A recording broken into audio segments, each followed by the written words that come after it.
저는 성인이 될 때까지 제 뿌리를 알지 못하고 살았어요. 기구하고 파란만장한 제 인생을 이곳에 털어놓자니 조금은 떨리네요. 그래도 힘들었던 과거 또한 제 인생의 일부니까 이제는 너그럽게 받아들이려고 해요. 그때가 있었기 때문에 지금 현재의 소중함을 알게 됐으니까요. 네가 버려진 건 전부 아빠 때문이야. 그러니까 아빠를 원망해라. 너무 어릴 때였고 엄마의 얼굴조차 기억이 잘 나지 않았지만 엄마가 했던 그 말은 아주 또렷하게 기억이 나요. 맛있는 돈가스를 사주시고는 그날 그렇게 제 손을 놔버리고 가버리셨죠. 그날따라 좀 이상하긴 했어요. 평소에는 이가 썩는다고 사주지도 않던 초코 우유를 제 손에 쥐어주셨거든요. 그리고 그날 먹었던 솜사탕의 달콤한 맛도 생생하게 기억나요. 마치 생일날 같이 행복했던 그날, 저는 엄마에게 버림을 받았습니다. 엄마가 저를 버리고 등을 보이며 갔던 그 순간에도 저는 엄마가 장난을 치는구나 싶었어요. 그래서 그 자리에서 한 발자국도 움직이지 않고 엄마를 기다리고 또 기다렸죠. 보육원 원장님이 저를 데리고 안으로 들어가려고 한 그 순간에도 저는 엄마가 곧 올 거라고 생각해서 밖에서 기다리겠다고 떼를 쓰고 울고불고 난리를 쳤네요. 하루하루 시간이 흐르고 그곳에서의 생활이 익숙해지면서 현실을 점점 깨닫게 됐어요. 엄마는 나를 버린 거고 찾으러 오지 않을 수도 있다는 생각이 머릿속을 가득 채울 때마다 아무도 모르게 소리 없이 울었습니다. 그 어린 나이에 부모에게 버림받는 그 기분이란 정말 말도 못해요. 세상이 무너진 기분이었죠. 부모가 자식을 낳았으면 책임을 져야지 무책임하게 남에게 맡기는 건 무슨 경우인가요? 하루만 떨어져 있어도 보고 싶고 그리움에 사무쳐야 부모 아닌가요? 원망도 했다가 화도 냈다가 증오도 했다가 결국엔 그리움으로 끝나는 게 부모님에 대한 감정이더라고요. 내가 버려진 건 전부 아빠 때문이라는 말, 그 말을 곱씹으며 아빠는 어떤 사람이길래 딸이 버려질 때까지 모른 척하고 있는 건지 궁금했어요. 이상하게 아빠에 대한 기억은 조금도 남아있지 않았거든요. 저를 버린 이유조차 알 수 없었으니 정말 답답할 따름이었죠. 그래도 어쨌든 살아야 하잖아요. 남들에 비해 빨리 성숙해져 버린 저는 생존을 위해 그곳에서 적응할 수밖에 없었습니다. 그곳에 계신 원장님도 그렇고 다른 아이들도 다 좋고 지낼만 했지만 세상의 날카로운 시선이 저를 제일 힘들게 했네요.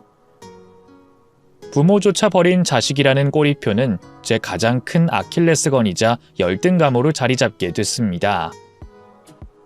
결국 엄마는 제가 성인이 될 때까지 저를 찾으러 오지 않았어요. 하긴 그렇게 매몰차게 등 돌리며 간 사람이 딸에 대한 애정과 미안함이 남아 있었겠어요? 자식을 짐짝처럼 생각하고 버린 사람에게 모성이라는 걸 기대한 제 잘못이었죠. 이제 더 이상 부모를 찾고 싶지도 않았고 궁금하지도 않았어요. 의무와 책임을 다하지 않는 부모를 제가 굳이 찾을 필요가 있을까요? 사회에 나왔을 때 비로소 외로움이 실감났어요. 부모마저 나를 버렸는데 누가 날 사랑해 줄 수 있을까?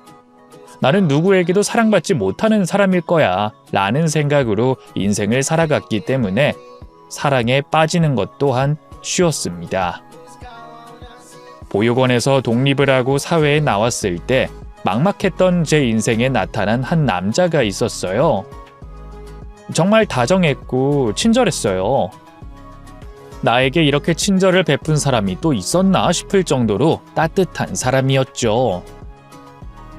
나 같은 걸 좋아해주는 사람이 있다니 너무 설레고 벅차는 마음에 그 사람에게 단기간에 사랑에 빠졌죠.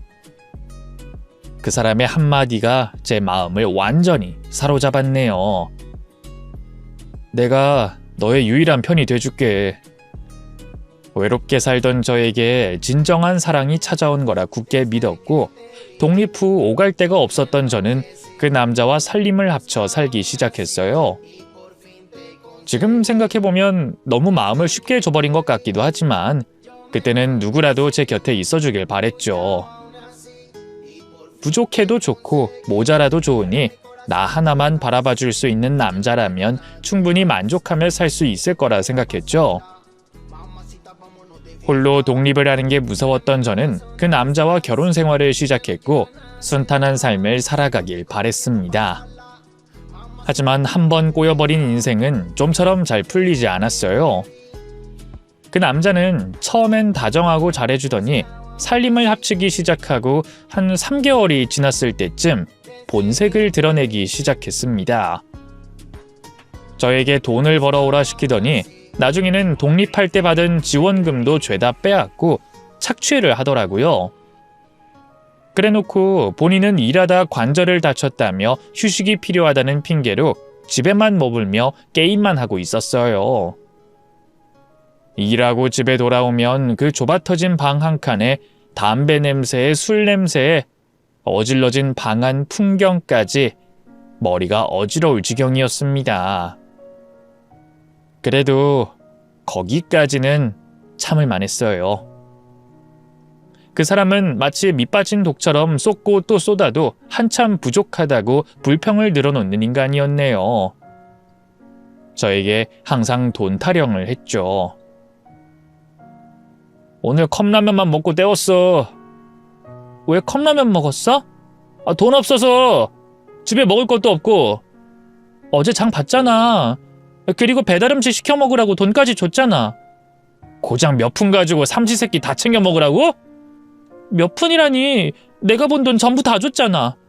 왜 항상 돈이 없는 건데? 몰라. 그걸 내가 어떻게 알아? 아껴도 돈이 부족한 걸 어떡하냐? 너 설마 또 도박했어? 뭔 소리야. 내가 도박을 왜 해? 저번에도 절대 안 했다더니 갖고 있는 돈 죄다 날렸잖아. 내가 아끼고 모은 소중한 돈 한순간에 다 잃었잖아. 솔직히 말해. 또 손댔지? 이번에도 다 잃었지. 내가 제발 좀 하지 말라고 빌었잖아. 정신 좀 차려. 대체 왜 그러는 거야? 살다 너한테 정신 차리라는 말을 다 듣네. 내가 알아서 한다고. 선 좀 넘지 마. 지금 서방한테 잔소리하는 거냐? 모은 돈 달라고 해서 죄다 줬어. 돈 벌어오라 시켜서 열심히 일하고 있는데 넌 지금 하는 게 뭔데? 집에서 게임이나 하고 도박이나 하고 남의 등에 빨대 꽂은 채로 살면서 나한테 돈 달라고 하기 미안하지도 않아? 지금 나 능력 없다고 무시하냐? 밖에서 그깟 쥐꼬리만한 돈 벌어온다고 유세 떨어? 야, 그럴 거면 돈 주지 마. 더러워서 안 받을 테니까 너 혼자 알아서 살라고. 짜증나게 하네 진짜. 사람답게 사랑받으며 살고 싶어서 너랑 살림 합친 거야. 근데 요즘 내 심정이 어떤지 알아?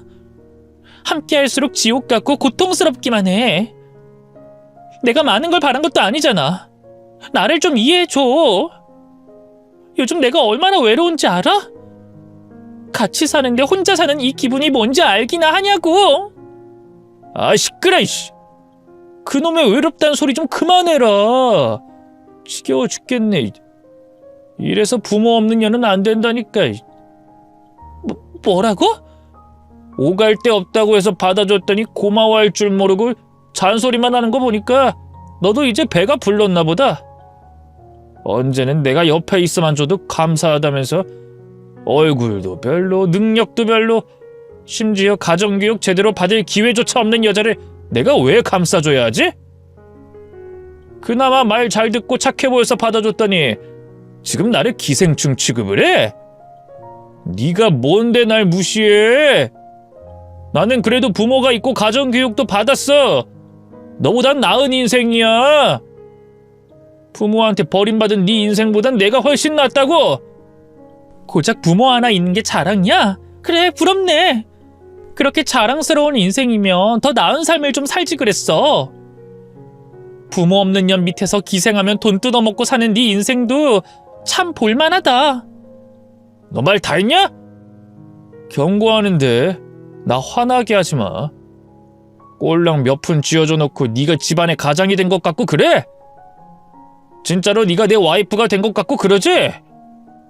지금 네가 주제 파악을 못한 모양인데 너 지금 이렇게 사는 것도 감사해야지. 고아 주제 사람답게 사는 게 어디 쉬운 줄 알아? 네가 지금 불평 늘어놓을 때라고 생각해? 솔직히 좀 웃기네. 이래서 검은 머리 짐승은 거두는 게 아니라고 하더니 고분고분 말 잘 듣던 애가 왜 이렇게 못난 모습을 보일까? 야, 요즘 널 보면 어떤 생각까지 드는지 알아? 다 때려치우고 혼자 살고 싶다는 마음이 굴뚝 같아. 너 당장 버리고 싶다고. 그럼 나랑은 왜 같이 살자고 한 건데? 네가 먼저 꼬셨잖아. 평생 함께 살면서 영원한 내 편이 돼주겠다며. 왜긴 쉬워서. 너같이 쉬운 여자는 조금만 애정 줘도 홀랑 넘어오잖아. 너도 나한테 감사해야지. 너 같은 여자를 누가 사랑해주냐? 내가 같이 있어서 그나마 사람 구실하며 사는 거야. 악독한 놈 만났어 봐. 너 어디 원양어선 팔려가도 모를걸? 그러니까 잘 좀 해. 세상이 얼마나 무서운지 알아? 나라는 울타리가 있으니 그나마 안전하게 사는 거란 거 명심해라. 알아서 순순히 말 좀 들으라고. 야, 그리고 요즘 벌어오는 돈이 영 시원치 않네? 분발 좀 했으면 좋겠어.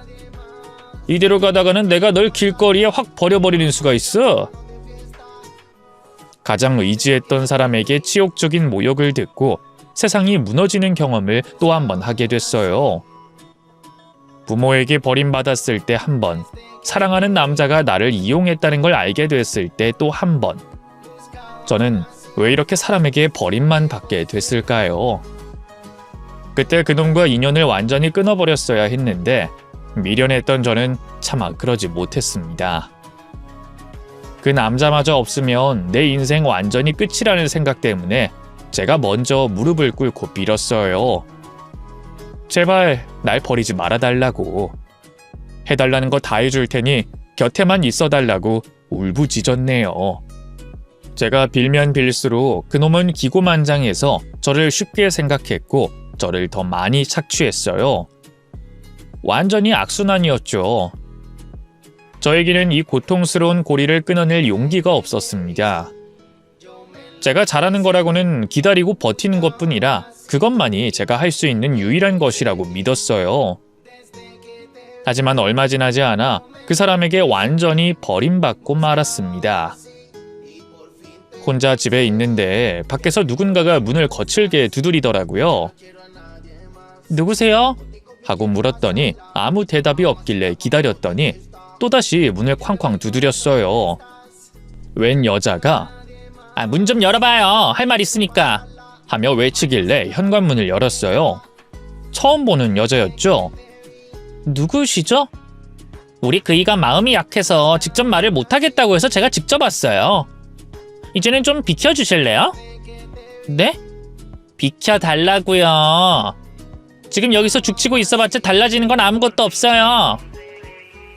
그 사람 지금 어디 있어요? 찾아서 뭐하게요. 둘은 이미 끝난 사이라면서요? 아니에요. 뭘 잘못 알고 있나 본데 끝난 적 없어요. 네네, 그러시겠죠. 그래서 제가 온 거잖아요. 아무튼 그 사람 이제 저랑 같이 여기서 살아야 하니까 나가주세요. 계속 버티면 주거침입으로 신고할 거니까 그런 줄 아세요. 그쪽은 저를 내쫓을 권리 없어요. 그리고 당신이 뭔데 나한테 나가라 말아요? 따지고 보면 내가 본처고 그쪽이 불륜녀인데 내가 왜 그쪽 말을 들어야 하지? 경고하는데 우리 그이랑 당장 헤어져요. 그쪽이 먼저 꼬리친 거 다 알아. 어이가 없네. 둘이 혼인신고도 안 했다면서요? 결혼식도 안 올렸다며? 무슨 근거로 그쪽이 본처라는 거야? 우리 그이가 그러더라고요. 같이 사는 여자가 집착이 너무 심해서 탈출하고 싶다고. 제발 좀 저더러 살려달래요. 이제 더 이상 당신 얼굴 마주하기도 싫대요. 얼마나 시달렸으면 저한테 대신 전해달라고 했겠어요? 남자한테 집착하는 여자 매력 없는 거 알아요? 지금으로부터 딱 1시간만 줄 거예요. 그때까지 짐 정리해서 나가요. 안 그럼 경찰 부를 거니까 당장 짐 싸요. 말도 안 된다고 생각해서 버티고 또 버텨봤지만 소용없었습니다. 결국엔 그 인간이 나타나서 저를 손수 내쫓더라고요. 제 등을 떠밀고 뒷덜미를 잡고 티셔츠가 찢어질 때까지 끌어내더니 문 밖으로 내팽개쳤습니다. 정말 지옥적이었죠. 결국 저는 돈도 없이 기댈 곳 하나 없이 쫓겨나 정처 없이 거리를 맴돌게 됐어요. 아무리 매달리고 사정해봐도 소용없었습니다. 그 사람은 저를 사랑한 적도 없었대요. 그냥 이제는 제가 없는 인생을 살고 싶다며 놓아달라고 하네요. 그 말을 듣는데 지난 시간이 너무 허무하더라고요. 하루 벌어 찜질방에서 자고 또 하루 벌어 목욕탕에서 자고 정말 노숙자가 따로 없었네요. 혼자 사는 인생이 막연히 두려웠지만 그래도 억지로 살아보니 또 사라지더라고요. 이제는 정말 아무도 믿지 말고 홀로 서기를 해보자고 다짐했고 제대로 된 일자리를 알아봐야겠다는 생각이 들었네요. 그렇게 알아보던 중 한 신발 공장에 이력서를 넣게 됐습니다. 워낙 이곳저곳에 이력서를 넣은 터라 그쪽에서 연락이 왔을 때도 내가 그런 곳에 이력서를 넣었었나? 헷갈리더라고요. 이력서를 내고 바로 다음 날 면접을 보러 오라는 연락을 받았어요. 이렇게 빨리 면접을 보러 오라고 한 곳이 처음이라 복장도 갖춰 입지 못하고 후질근한 모습으로 찾아갔네요. 면접장에 들어가니 사장님 한 분이 저를 맞이하시더라고요. 나이가 지긋해 보이는 남자분이셨어요. 어서 와요. 기다렸어요. 오는데 힘들진 않았나요? 힘들진 않았습니다. 근데 면접자가 저 한 명뿐인가요? 그렇게 됐네요. 근데 나이가 많이 어린데 대학은 안 다니고? 대학 다닐 나이지만 공부가 적성에 맞지 않아서요. 그렇군요. 가족사항이 공란으로 비워져 있던데 그 실례가 안 된다면 왜 빈칸으로 비워뒀는지 물어봐도 될까요? 부모님이 안 계십니다. 돌아가신 건 아니고 어디서 어떻게 사는지 알지 못합니다. 어렸을 때부터 보육원에서 자랐거든요. 근데 가족사항이 면접 결과에 큰 영향을 미치나요? 그런 건 아닙니다. 다만 궁금해서요. 비록 가정교육은 받지 못했지만 누구보다 양심적으로 살았고 성실하게 잘 살았습니다. 맡겨만 주신다면 열심히 일할 자신 있어요. 제가 별다른 욕심이 없거든요. 기숙사와 일만 제공해 주신다면 아무 생각하지 않고 일만 할 수 있습니다. 그리고 저를 뽑아만 주신다면 누구보다 돈벌이가 간절한 상태였기 때문에 사장님께 구걸하다시피 어필을 했어요. 근데 사장님은 제 이야기를 듣는 건지 마는 건지 그저 제 얼굴만 뚫어져라 보고 계시는 거예요. 너무 유심히 바라보셔서 제가 민망할 지경이어서 괜히 헛기침을 몇 번 했더니 사장님이 저에게 이상한 질문을 하시더라고요. 저기 학생, 혹시 어릴 적 사진이 있어요? 네? 어릴 때 사진 말이에요. 내가 아는 사람이랑 똑 닮은 것 같은데 그 아이인지 너무 궁금해서. 하나 있긴 한데. 보여줄 수 있나요? 엄마가 저를 보육원으로 보낼 때 사진 하나를 저에게 남기셨어요. 이게 너의 어릴 적 얼굴이야. 뒤에는 너의 출생일이 적혀 있단다. 하며 제가 메고 있는 작은 가방에 넣어주셨죠. 늘 품고 다녔던 사진이었기에 바로 보여드릴 수 있었어요. 지갑 속에 있던 사진을 꺼내 사장님께 보여드리자 사장님이 떨리는 손으로 그 사진을 받더라고요. 대체 누굴 닮았다고 생각하시길래 이렇게 긴장하며 받으시지? 하며 별다른 생각을 하지 않았어요. 그런데 제 사진을 가만히 보던 사장님이 갑자기 맞네, 맞아! 하시더니 바르르 떨며 오열하시는 거예요. 너무 놀라서 왜 그러세요? 하며 물었더니 사장님이 한참 동안 대답을 하지 않고 울기만 하셨습니다. 책상에 올려져 있는 티슈를 몇 개 뽑아 두 손으로 들였더니 눈물을 훔치시며 이렇게 말씀하시더라고요. 혹시 아버진 기억이 안 나요? 아버지요? 글쎄요, 너무 어릴 때 헤어져서 기억이 잘... 그대로 컸네. 얼굴도 그대로야. 혹시 저를 아시나요? 저희 아버지와 아는 사이라도 되시는 거예요? 아기 때부터 머리가 곱슬이었지. 눈동자가 유독 갈색이었어. 고사리 같은 손으로 주먹을 쥘 땐 그 손이 어찌나 작던지. 언제 커서 아빠 소리를 하나 싶었는데 벌써 성인이 됐구나. 저를 아세요? 알지, 잘 알지. 내가... 사장님은 말을 다 끝내지도 못한 채로 다시 오열을 하셨습니다. 분명 처음 보는 사람이고 낯선 사람인데 왜 그 모습을 보자마자 저도 눈물이 나왔을까요? 저희는 서로를 바라보며 하염없이 눈시울을 붉혔습니다. 사장님은 겨우 마음을 가다듬고 저에게 한마디 하시더라고요. 너무 늦어서 미안해, 우리 딸. 그 말을 듣는 순간 기분이 정말 묘하더라고요. 원망과 미움, 증오가 전부 눈 녹듯이 사라지고 딸이라는 그 한 글자에 마음이 요동쳤네요. 진짜 그쪽이 제 아버지란 말씀이세요? 믿을 수가 없어요. 그래, 이해한다. 사장님은 입고 있던 정장 자켓 안주머니에서 지갑을 꺼내시더니 그 안에서 사진 하나를 꺼내 보여주셨습니다. 사진 속 아이는 다름 아닌 저였어요. 그리고 그 옆에는 사장님의 젊은 시절로 보이는 한 남자가 웃고 있었죠. 사장님은 또 한 번 눈물을 흘리시며 이렇게 말씀하시더라고요. 이 사진을 매일 봤단다. 단 하루도 너를 잊은 적이 없었어. 분명 엄마는 아빠 때문에 날 버리는 거라고 했어요. 그래서 저는 아버지를 원망하고 있었어요. 그래, 모든 게 내 탓이었어. 무능력한 아빠였지. 그래서 네 엄마도 날 떠나간 거야. 내가 조금만 더 일찍 성공을 했더라면 우리 가족 모두 행복하게 만들어줬을 거야. 무슨 말씀을 하시는 건지 모르겠어요. 무능력하면 자식을 버려도 되는 건가요? 낳았으면 책임을 져야 하는 거 아니에요? 엄마는 어디 계시는데요? 그게... 네 엄만 돌아가셨단다. 네?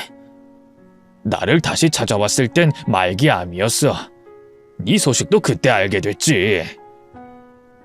항상 궁금했어요. 왜 나는 엄마 아빠가 없는 건지, 왜 버린 건지, 왜 한 번도 연락이 없었는지.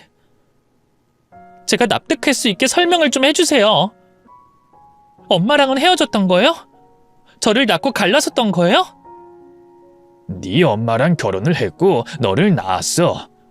근데 어느 날 네 엄마가 눈물을 흘리면서 고백하더구나. 다른 남자를 줄곧 만나고 있었대. 내 전부였던 우리 딸조차 사실은 그놈의 아이라고 털어놓는 네 엄마를 용서할 수가 없었다. 그래서 이혼을 하게 된 거야. 하지만 기운정이 무섭다고 하더니 아내는 헤어지면 그만이지만 내가 직접 키운 너를 도저히 잊을 수가 없었단다. 그래서 아내에게 연락하려고 몇 번 시도했지만 그 사람이 날 받아주지 않았단다. 아무렴 그쪽이 친딸인데 나보다 잘 키워주겠지 생각하면서 스스로 포기했던 거야. 그렇게 혼자 마음 정리했는데 그 긴 세월 동안 연락조차 없던 네 엄마가 나한테 나타나서 한다는 소리가 그 딸이 내 딸이 맞았대. 나랑 완전히 인연 끊고 싶어서 거짓말했던 거래. 그게 말이 되나요? 다른 남자한테 푹 빠져서 딸의 출생마저 거짓말을 한다는 게? 처음엔 네 엄마도 그놈의 친자인 걸 확신했다고 하더구나. 하지만 키우면서 나를 닮아가는 모습에 많이 당황했던 거겠지. 뒤늦게라도 나한테 보냈으면 될 것을. 네 엄만 나를 많이 미워했다. 내가 하던 사업이 망하고 빚을 떠안았을 때 능력 없는 남편 만난 게 후회가 된다면서 모든 걸 내 탓으로 돌렸지. 나도 그 사람을 원망했어.